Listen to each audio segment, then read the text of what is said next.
mga ka-quality, alam nyo gaho ang nanay ay hindi ko na makausap. Tingnan nyo naman ang ginagawa. Buong maghapon ganun ang ginagawa. Ay, ang nanay, tingnan nyo. Busy ang nanay. Tingnan nyo ginagawa. Ay, lagi pang nahingi sa akin ng pang Gcash iyan. Tingnan nyo. Lumaro na ng lumaro ng scatter, hindi mamanalaw. Lagi ng talo. Pag talo, mainit ang ulo sa akin. Pag naman nakaka-scatter, siya daw iaahon sa bayan. Sabi sa akin. Nanay, hindi na kayo nakausap. Hindi na kayo nakausap eh. Yan, nilalaro nyo, scatter na. Saan di? Yan ang malapit na mag-scatter. Tingnan nyo pa.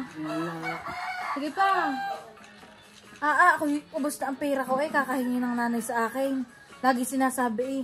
Gcash muna ako. Ako yung maglalaro ng scatter. Tingnan nyo ang pera. Tingnan nyo ang balance. Kung magkano. Ay, wala nang laman. 6 na peso na lang yung laman yan. Talo na kayo. Talo na. Huwag na kayo maglaro na yan ha. Ayaw na yun. Kala nyo ga marunong ang nanay maglaro ng scatter. Ay, marunong yan.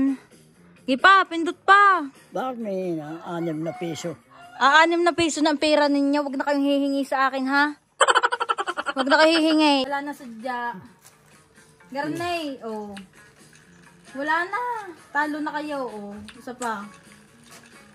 Wala na. Hindi na kayo binibigyan sadya at kayo itumigil na maglaro. Tama na yan. Walang ibig sabihin ng... Ibig sabihin na, oh, tama na daw ang kakalaro na scatter. Kaya sabi diyan, tama na ang kakalaro. Yung